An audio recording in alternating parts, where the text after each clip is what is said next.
Hair கேருக்காக நம்ம நெறைய பேர்ட்ட நெறைய ஐடியாஸ் கேட்போம். நானும் அந்த மாரி தான். எனக்கு தெரிஞ்ச பார்லர் வச்சிருக்கவங்க ஒருத்தங்க நல்ல க்ரோத் இருக்கும் அவங்களோட ஹேரு. அத பார்த்து நான் அவங்ககிட்ட சில ஐடியாஸ் கேட்டேன். அவங்க ஃபர்ஸ்ட்டு சொன்னது இன்டேக் தான். எந்த அளவுக்கு நம்ம ஃபுட்ல கான்சன்ட்ரேட் பண்றோமோ, அந்த அளவுக்கு நம்மளோட ஹேர் க்ரோத் இருக்கும். அதெல்லாம் விட்டுட்டு எல்லாரும் காமனா பண்ற மிஸ்டேக் வந்து ஹேர் பேக் போடணும், ஹேர் ஆயில் அப்ளை பண்ணணும் அப்படிங்கிற தாட்ல தான் இருக்கும். ஹேருக்கு ஆயில் மசாஜ்ங்கிறது இருக்கலாம். அது எப்ப பார்த்தாலும் ஹேர்ல வந்து ஆயிலி ஹேராவே வச்சிருக்க வேணாம். ஒரு நாள் விட்டு ஒரு நாளே ஹேர் ஆயில் அப்ளை பண்ணிக்கலாம். நைட்டு ஹேர் ஆயில் அப்ளை பண்ணா கூட மறுநாள் வந்து ஹேர் வாஷ் பண்ணிரலாம். அதுக்கடுத்து ஹேர் ஆயில் அப்ளை பண்ணா மறுநாள் ஹேர் ஆயில் அப்ளை பண்ண வேணாம் அப்படிங்கிற விஷயங்கள்லாம் வந்து சொன்னாங்க. அத தவிர்த்து இந்த ஒரு ஹேர் பேக் வேணா வீக்லி ஒன்ஸ் ட்ரை பண்ணுங்கன்னு சொன்னாங்க. தேங்காய், சின்ன வெங்காயம், கருவேப்பில, வேப்பில இதெல்லாம் மிக்ஸி ஜார்ல போட்டு தண்ணி ஊத்திலாம் அரைக்கக்கூடாது. வெறுமனையா தயிர மட்டும் தான் அரைக்கணும். கொஞ்சம் பேஸ்ட் மாரி கிடைக்கும். அத வந்து எந்த அளவுக்கு வந்து பிழிஞ்சு எடுக்கிறோமோ, கொஞ்சமா சாறு கிடைக்கும். அத வந்து ஹேர்ல கீழ இருந்து மேல் வாக்குல வந்து அப்ளை பண்ணுங்க. அப்பதான் பிளட் சர்க்குலேஷன் நல்லா இருக்கும். ஸ்கேல்ப்ல படுற மாரி அப்ளை பண்ணிட்டாலே போதும். ஃபுல் ஹேருக்கு வந்து அப்ளை பண்ணணும்னு தேவையில்ல.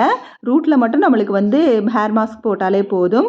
இத வந்து அப்ளை பண்ணி 30லேருந்து 40 நிமிஷம் விட்டுட்டு, அதுக்கப்புறமா வந்து நார்மலா நம்ம ஹேர் வாஷ் பண்ற மாரி ஷாம்பு வாஷ் பண்ணிக்கலாம். ஷாம்பு வந்து எந்த ஷாம்பு நம்மளுக்கு பழகிருச்சோ, அதையே வந்து யூஸ் பண்ணிக்கலாம்.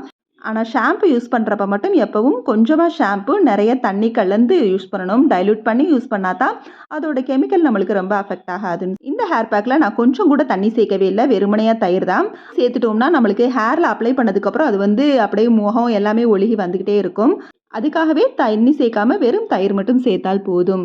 இத தவிர்த்து அவங்க சொன்ன அட்வைஸ் என்ன அப்படின்னா, காலையில ஒரு நாள் நெல்லிக்காய் ஜூஸ் எடுத்துக்கலாம். இல்லன்னா தேங்காய் பால் வந்து எடுத்துக்கலாம்னு சொன்னாங்க. தேங்காய் பாலோட கருவேப்பில, கொஞ்சம் மல்லி இல, கொஞ்சம் புதினா இல போட்டு, சின்னதா ஒரு இஞ்சி துண்டு போட்டு நல்லா அரைச்சு பால் எடுத்து அதோட நாட்டு சர்க்கரை சேர்த்து குடிச்சோம்னா, கரும்புச்சாறு டேஸ்ட்ல தான் இருக்கும்.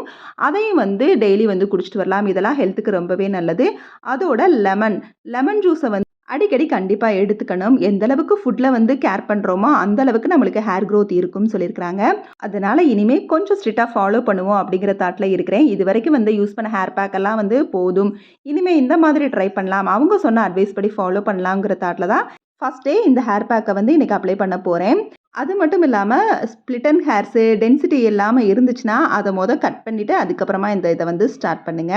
எனக்கு தெரிஞ்ச சில விஷயங்கள வந்து உங்ககிட்ட ஷேர் பண்ணணும்னு தோணுச்சு. அதுக்காக உங்களுக்கு நடந்து முடிஞ்சிருச்சா? உங்களுக்கு ஹேர் நல்லா ஆயிருச்சா? அப்படிங்கிறதெல்லாம் விஷயம்லாம் இல்ல.